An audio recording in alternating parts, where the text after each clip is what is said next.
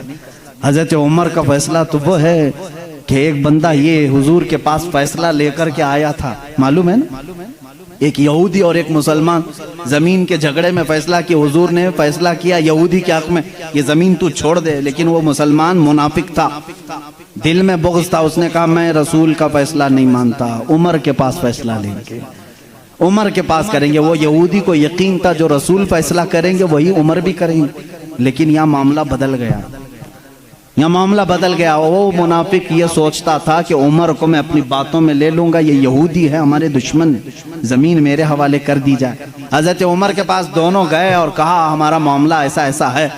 اس یہودی نے کہا اے عمر ایک بات سن لو، یہ فیصلہ تمہارے نبی کے پاس ہوا تھا۔ کہا انہوں نے کیا کہا؟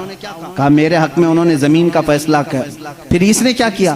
کہا یہ نہیں مانتا، یہ کہتا ہے عمر کے پاس فیصلہ کرے۔ اللہ اللہ، کہا میں تو پھر اس کا فیصلہ کرتا ہوں۔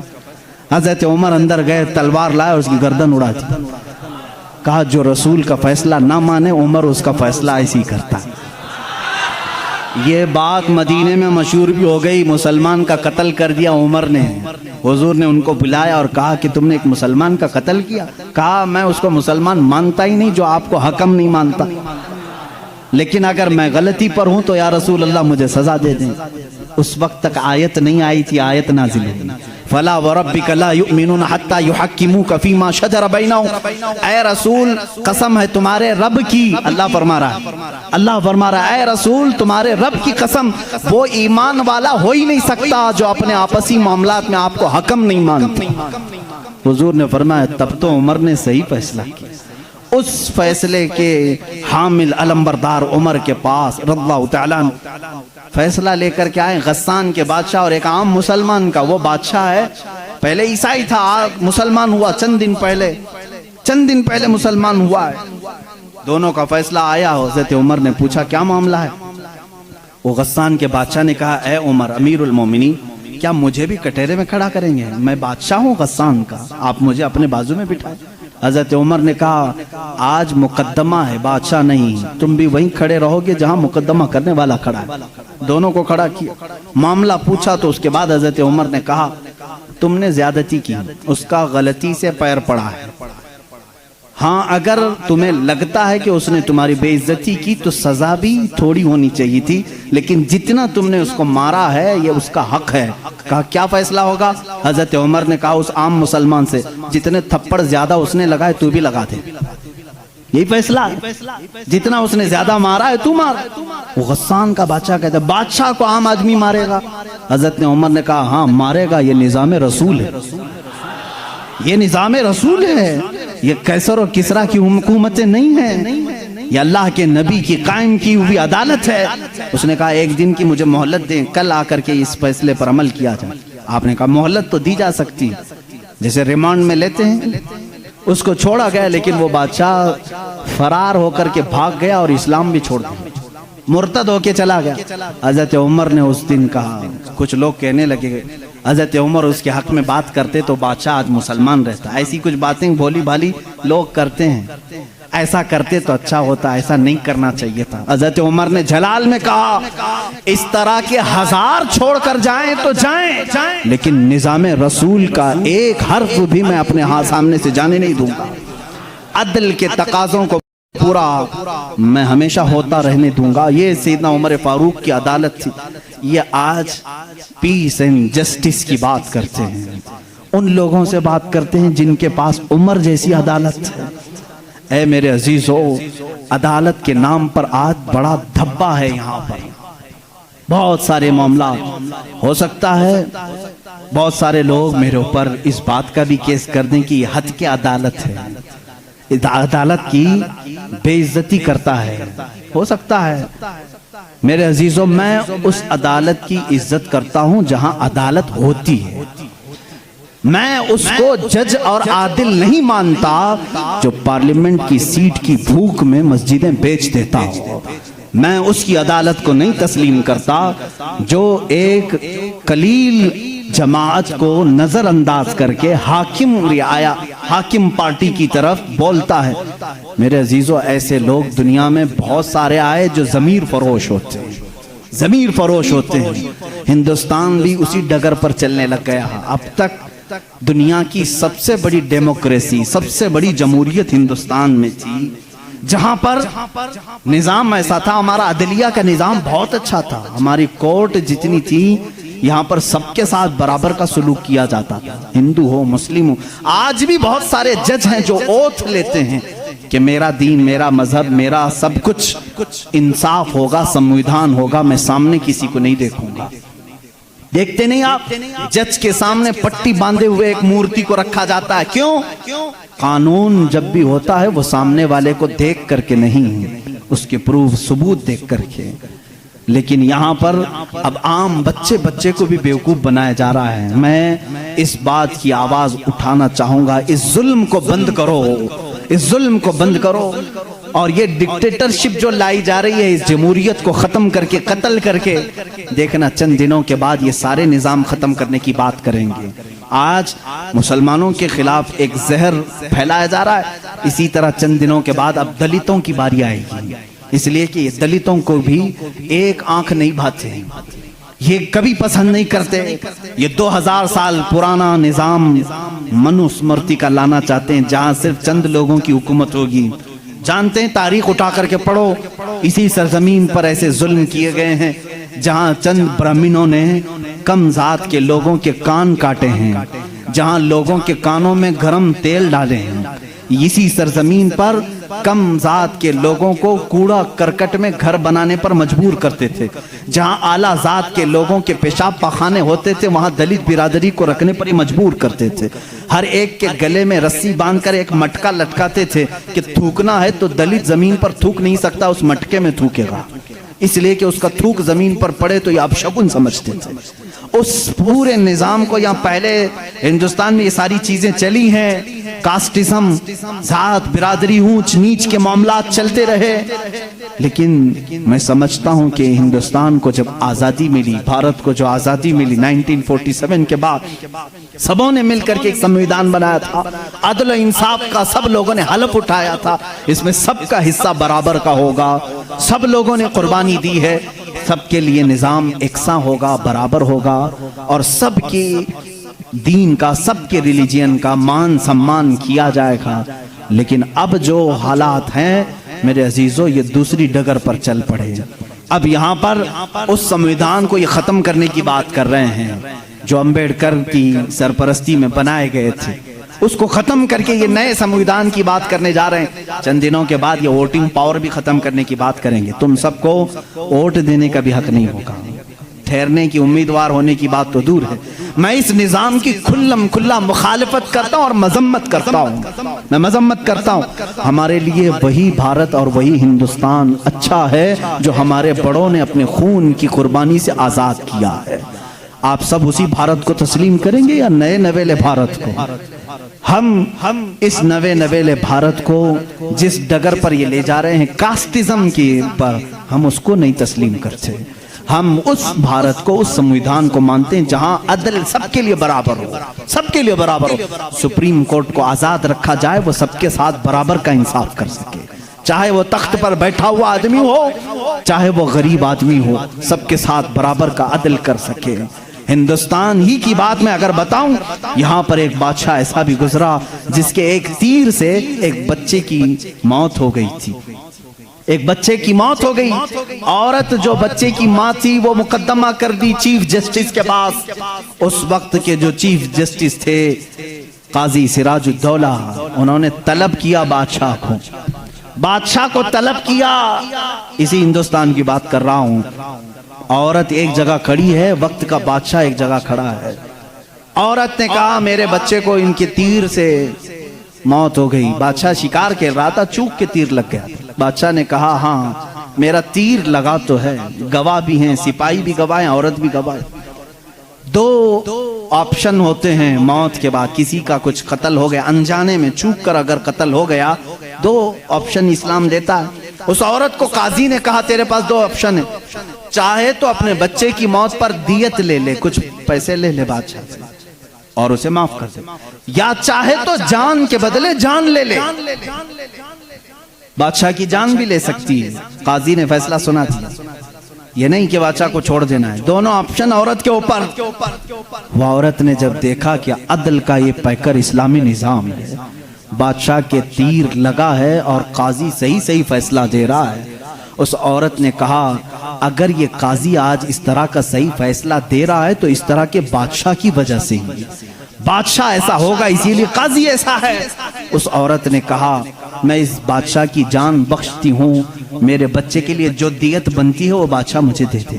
بادشاہ نے جتنی دیت بنتی تھی اس سے زیادہ اسے دیا، اور جب یہ معاملہ ختم ہوا تو بادشاہ قاضی کے پاس آیا اور اپنا جبہ کھولا، اس میں خنجر تھا، خنجر نکالا، کہا قاضی، وہ اس وقت کے سپریم کورٹ کا چیف جسٹس تھا، قاضی بادشاہ کیا کہتا جانتے ہو؟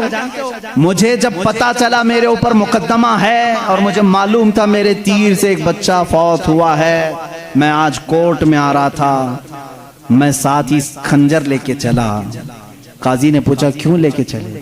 کہا میں یہ دیکھنا چاہتا تھا کہ اگر فیصلہ قرآن و حدیث کے مطابق ہو تو ٹھیک ہے میں مان لوں، اور ذرا برابر اگر بادشاہ کا خیال کر کے قاضی نے کیا تو اسی خنجر سے قاضی کو قتل کر دو۔ بادشاہ نے یہ کہا، قاضی مسکرایا اور اپنے گدے سے اٹھ گیا اور چادر ہٹائی، نیچے بہت بڑا کوڑا تھا۔ کہا بادشاہ تمہیں معلوم ہے میں آج پہلی مرتبہ اس کرسی پر آنے کے بعد، اس گدے پہ آنے کے وقت کوڑا نیچے لے کر بیٹھا ہوں۔ کہا کیوں؟ کہا میں نے اسی وقت طے کر لیا کہ بادشاہ کو کٹہرے میں کھڑا کروں گا اور فیصلہ قرآن و حدیث کے مطابق سناؤں گا، اگر بادشاہ مان لیا تو ٹھیک، ورنہ میں اس کوڑے سے اسے منواؤں گا۔ یہ نظام اسلام تھا، یہ عدل کے تقاضے تھے۔ وہ عمر ابن خطاب کے دور کے بھی سنہرے واقعات اسلام نے ہمیں ہر جگہ سکھائے ہیں۔ اے میرے عزیز بھائیوں، اپنے گھر میں بھی عدل کرنا سیکھو، جہاں تمہیں اللہ نے جتنا اختیار دیا عدل کے ساتھ پیش آؤ، اپنے مزدوروں کے ساتھ عدل کرو، اپنی بیویوں کے ساتھ عدل کرو، اپنے بچوں کے ساتھ عدل کرو۔ یاد رکھو قیامت کے دن تم سے سب چیزوں کا سوال ہوگا۔ اگر تمہارے 4 بچے ہیں، چاروں میں سے اگر کسی کے ساتھ اونچ نیچ کیا تو سارے تمہارے اعمال اکارت ہو جائیں گے، غارت ہو جائیں گے۔ ایک بچے کے ساتھ بھی تم ناانصافی نہیں کر سکتے، سارے کے ساتھ برابر کا سلوک کرو۔ اگر کسی کی 2 بیویاں ہیں تو فرمایا گیا عدل کا تقاضا پورا کرو۔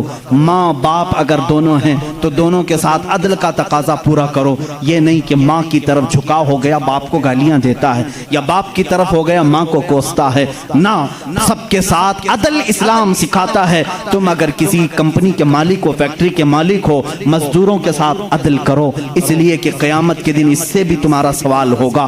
عدل اسلام سکھاتا ہے۔ وہ عمر ابن خطاب رضی اللہ تعالیٰ عنہ کی زندگی پاک سے ہمیں ملے ہیں۔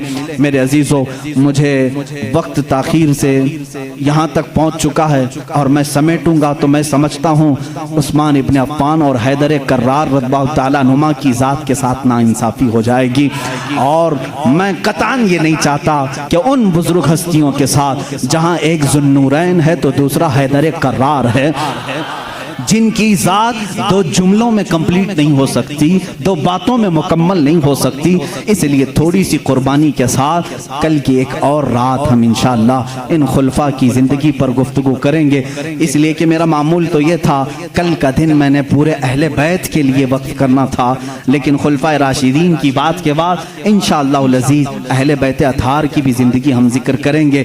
ان 2 ہستیوں کی میں نے مختصر جھلکیاں آپ کے سامنے رکھی، خلاصہ خلاصہ کلام زندگی میں دو باتیں آج لے کر کے جاؤ، ایک صدیق کی صداقت، دوسرے عمر کی عدالت۔ اگر یہ زندگی میں آ گئیں تو سمجھ لو اقبال نے کیا کہا ہے جانتے ہیں؟ شاعر مشرق کہتے ہیں سبق پڑھ پھر صداقت کا، عدالت کا، سخاوت کا۔ سبق پڑھ پھر صداقت کا، عدالت کا، سخاوت کا، لیا جائے گا کام تجھ سے دنیا کی امامت کا، لیا جائے گا کام تجھ سے دنیا کی امامت کا۔ مطلب یہ ہے جس کے اندر تین چیزیں آ گئی، صدیق کی صداقت آ گئی، عمر کی عدالت آ گئی، عثمان کی سخاوت آ گئی، تو پھر کوئی اسے فکر کی ضرورت نہیں، اب قوم اس سے امامت کا ہی کام لیا کرے گی، اس لیے کہ وہ ہر ایک کا امام بننے کے قابل ہوگا جس کے اندر یہ تین چیزیں آ گئی، صداقت، عدالت اور سخاوت۔ آج ان تین چیزوں کے اوپر محنت کرو میرے عزیزو۔ صداقت کا تقاضا یہ ہے حق بولو، حق پر قائم رہو، حق بولنے کے لیے کسی سے خوف نہ کھاؤ، جب تک زبان چل رہی ہے بولو۔ میں تو یہی سمجھتا ہوں، میرا مذہب، میرا مسلک یہی ہے، میں حسینی ہوں، حق گو ہوں، میں حسینی ہوں، وفادار ہوں، میں حسینی ہوں، شجاعت کا علمبردار ہوں، یہ ہمارے نعرے ہونے چاہیے۔ میں حسینی ہوں، یزید کے ہاتھ میں ہاتھ دینے والا نہیں، میں حسینی ہوں، حکومت کے دباؤ میں آنے والا نہیں، میں حسینی ہوں، ظلم کا ساتھ دینے والا نہیں، میں حسینی ہوں، مظلوموں کے ساتھ رہنے والا ہوں۔ اسی طرح آپ سب یہ بھی نعرہ لگائیں گے میں صدیق کی صداقت کا علمبردار ہوں، بات 50,000 کے مجمع میں بھی وہی کروں گا اور 5 لوگوں کے مجمع میں بھی وہی کروں گا۔ اگر 5 مسلمان ہیں تب بھی میں کہوں گا اللہ سب سے بڑا ہے، تخت پر مجھے بٹھایا جائے تب بھی کہوں گا اللہ سب سے بڑا ہے۔ یہ صدیق کا مزاج ہمیں دیتا ہے، صدیق کی ذات سے جو مزاج ہمیں ملتا ہے وہ یہ ہے اگر تم تخت پر بیٹھو تب بھی یہ کہو اللہ سب سے بڑا ہے، اور اگر تم اپنے گھر میں ہو تب بھی کہو اللہ سب سے بڑا ہے۔ اور عمر کا مزاج کیا کہتا ہے جانتے ہو؟ ایک بار آپ کو لوگوں نے امیر المومنین کا نعرہ لگایا جب بیت المقدس فتح ہوا تھا، اللہ اللہ آپ رو پڑے، سارے لوگوں کو جمع کیا، ایک اونچے ٹیلے پر کھڑے ہو گئے، خطبہ دیا، رونے لگے، اے مسلمانوں آج تم نے مجھے امیر المومنین کہہ کے پکارا ہے، امیر المومنین کہہ رہے ہو، سنو میں اپنی حیثیت بتاتا ہوں، میری ذات کیا ہے، میں خطاب کا وہی بیٹا عمر ہوں۔ آپ کے باپ کا نام کیا تھا؟ خطاب۔ حضرت عمر کہتے ہیں میں خطاب کا وہی بیٹا عمر ہوں جس سے بچپن میں 2 بکریاں بھی نہیں سنبھالی جاتی تھی۔ میرے باپ مجھ کو 2 بکریاں دے کر بھیجتے تھے، میں انہیں سنبھالنے کے لیے جاتا، کبھی ایک ادھر بھاگتی کبھی وہ ادھر بھاگتی۔ میرے باپ بڑے سخت تھے، مجھے گھونسے مارتے تھے، مجھے تھپڑ مارتے تھے، میں بارہا میرے باپ کی مار کھایا ہوں، مجھ سے 2 بکریاں نہیں سنبھالی جاتی تھی۔ اور آج حالت یہ ہے 25 لاکھ مربع میل پر تنہا عمر فاروق کی زماں میں حکومت ہے۔ مجال ہے ملک شام میں کوئی آواز اٹھا سکے، مجال ہے کوئی یمن میں آواز اٹھا سکے، مجال ہے کوئی مصر میں آواز اٹھا سکے، مجال ہے کوئی عراق میں آواز اٹھا سکے، کسی کی آواز نہیں اٹھتی۔ بیک وقت اس زمانے کی 7 کنٹریوں کو تنہا مدینے میں بیٹھ کر کے وہ دیکھ رہے تھے۔ نہاوند میں جنگ ہو رہی ہے، نہاوند میں جنگ ہو رہی ہے، ایک صحابی ساریہ، ان کو عمر فاروق مسجد نبوی میں خطابت کے درمیان پکار کر کہتے یا ساریہ الی الجبل، یا ساریہ الی الجبل، یا ساریہ الی الجبل۔ مدینے میں حضرت عمر فاروق جمعہ کا خطبہ دے رہے ہیں اور پکار رہے ہیں ساریہ پہاڑ کی طرف جاؤ، پہاڑ کی طرف جاؤ، پہاڑ کی طرف جاؤ۔ مسجد میں بیٹھے ہوئے کسی کو کچھ سمجھ میں نہیں آیا۔ 1 مہینے کے بعد وہ لشکر نہاون سے آیا، پوچھا گیا کیا ہوا تمہارے ساتھ؟ حضرت ساریہ اس جنگ کے سپہ سالار تھے، کہتے ہیں قریب تھا کہ ہم شکست کھا جاتے، ہم لٹ جاتے، جمعہ کا وقت تھا، عین دوپہر کے وقت پہاڑوں کے اوپر سے ہمیں آواز آنے لگی، اے ساریہ پہاڑ کی طرف آ جاؤ، پہاڑ کی طرف آ جاؤ، پہاڑ کی طرف آؤ۔ ہم اس آواز کو لبیک کہتے ہوئے چڑھے، اللہ نے ہمیں فتح یابی عطا فرمائی۔ اے میرے عزیزو، مسلمان کہتے ساریہ تجھے معلوم ہے یہ آواز کسی اور کی نہیں، وہ مدینے سے بیٹھ کر عمر فاروق نے تمہیں پکارا تھا۔ جب رسول اللہ کا یہ غلام، رسول اللہ کے یہ غلام مسجد نبوی کے ممبر سے آواز دے کر کے ملک شام کے نہاوند میں مدد کر سکتے ہیں تو پھر میں یہ کیوں نہ کہوں ہم یہاں سے پکاریں وہ وہاں سے سنیں۔ مصطفیٰ کی سماعت پہ لاکھوں سلام، دور و نزدیک کے سننے والے وہ کان، کان لالے کرامت پہ یہ ہمارا عقیدہ ہے. بریلی کے امام نے جو عقیدہ دیا وہ بریلی کا نہیں، وہ مدینے کا عقیدہ ہے، وہ مدینے کا عقیدہ ہے، وہ صحابہ کا عقیدہ ہے. بات میں یہ کہہ رہا تھا حضرت عمر نے کیا مزاج دیا جب آپ کو امیر المومنین پکارا گیا. انہوں نے کہا میں وہی خطاب کا بیٹا ہوں جس سے 2 بکریاں نہیں سنبھالی جاتی تھیں، آج 25 لاکھ کلومیٹر مربع اسکوائر کلومیٹر میں تنہا سنبھالتا ہوں. جانتے ہو اے صحابہ، اے تابعین، اے مومنین، کس وجہ سے؟ اس لیے کہ پہلے میں خطاب کا بیٹا تھا، اب رسول کا غلام ہوں. جب سے میری نسبت رسول اللہ سے ہے، ہر چیز اللہ نے میرے زیر نگی کی ہے. جب تک بکے نہ تھے تو کوئی پوچھتا نہ تھا. یا رسول اللہ تم نے خرید کر ہمیں صحابہ کا جو عقیدہ تھا، اے مسلمانوں تم بھی وہی پکارو. آج میں بھی ببنگ دہل یہ کہتا ہوں، میرا نام کیا ہے، میری ذات کیا ہے، مجھے کون جانتا ہے؟ آج اگر اتنا سارا مجمع مجھے سنتا ہے تو صرف اس لیے کہ میری نسبت حدیث رسول سے ہے، رسول کریم صلی اللہ علیہ وسلم کی شریعت سے ہے. میں نبی کی بات کرتا ہوں، میرا مجمع سنتا ہے. ہاں اگر نبی کی ذات کو چھوڑو تو پھر کوئی تمہارا نہیں. ان سے پھرے جہاں پھرا، پھرائی کمی وقار میں.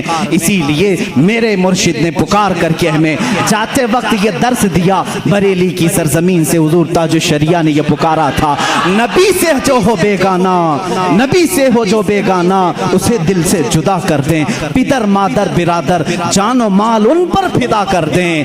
زندگی یہ نہیں کسی کی کسی کے لیے، زندگی ہے نبی کی نبی کے لیے. نہ سمجھ مرتے ہیں زندگی کے لیے، ارے جینا مرنا ہے سب کچھ نبی کے لیے، جینا مرنا ہے سب کچھ نبی کے لیے. اس زندگی پر چلو گے تمہارا بال بے کبھی نہیں ہوگا انشاءاللہ العزیز. اگر آفتیں آتی ہیں تو آئیں، اس لیے کہ میں یہ بھی کہتا ہوں طوفان میرے عزم کا کر رہا ہے طواف. اور لوگ یہ سمجھتے ہیں کشتی بھنور میں ہے، ہماری کشتی بھنور میں نہیں، یہ طوفان ہمارے عزم کا طواف کر رہے ہیں. اگر ہم جیل میں جاتے ہیں تو پکار کر کے کہتے ہیں اے مظفر، اے مقید، مظفر کو مقید نہ سمجھنا اے سیاد. ہمارے بڑے بزرگ ہیں کچوچا مقدسہ کے سید مظفر حسین صاحب، ان کو جب جیل میں قید کیا گیا تھا تو انہوں نے جیل کے اندر سے آواز دی تھی، مظفر کو مقید نہ سمجھنا اے سیاد. یہ میری اسیری بھی سنت آبائی ہے، یہ میرے آبا و اجداد کی سنت ہے، میں ادا کرنے آیا ہوں. اگر میرا قتل ہوتا ہے، میرے ٹکڑے ہوتے ہیں، تب بھی میں کہوں گا میں تو خبیب کی سنت پر دنیا سے جا رہا ہوں، میں تو خباب ابن الارت کی سنت پر جا رہا ہوں. آؤ ظالموں، جلانا چاہتے ہو جلاؤ، انگارے دہکاؤ. ہم یہ کہیں گے آج بلال کی سنت پر عمل ہو گیا. اگر تم کاٹنا چاہتے ہو کاٹ لو، ہم کہیں گے عبداللہ بن جہش کی سنت پہ عمل ہو گیا.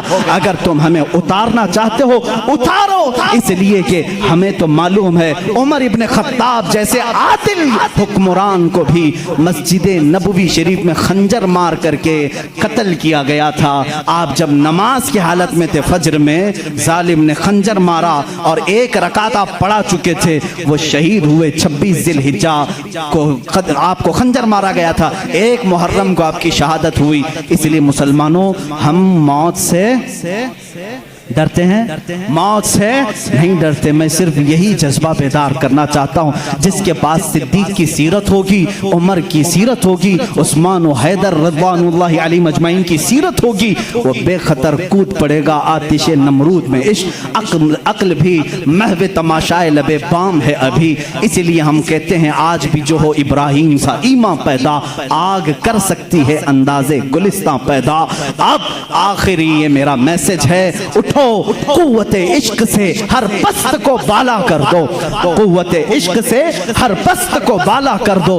دہر میں نام محمد سے اجالا کر دو، کی محمد سے وفا تو نے تو ہم تیرے ہیں. یہ جہاں چیز ہے کیا لوح قلم تیرے ہیں، نہیں تیرا نشیمن قصر سلطانی کے گنبد پر ہے مسلمان. تو شاہین ہے بسیرا کر پہاڑوں کی چٹانوں پر. آپ لوگوں کا بہت بہت شکریہ. اس ویڈیو کو لائک کریں، چینل کو سبسکرائب کریں اور اپنے دوستوں تک شیئر کریں تاکہ میں اور بھی اچھی ویڈیو لا سکوں آپ لوگوں تک. اللہ حافظ.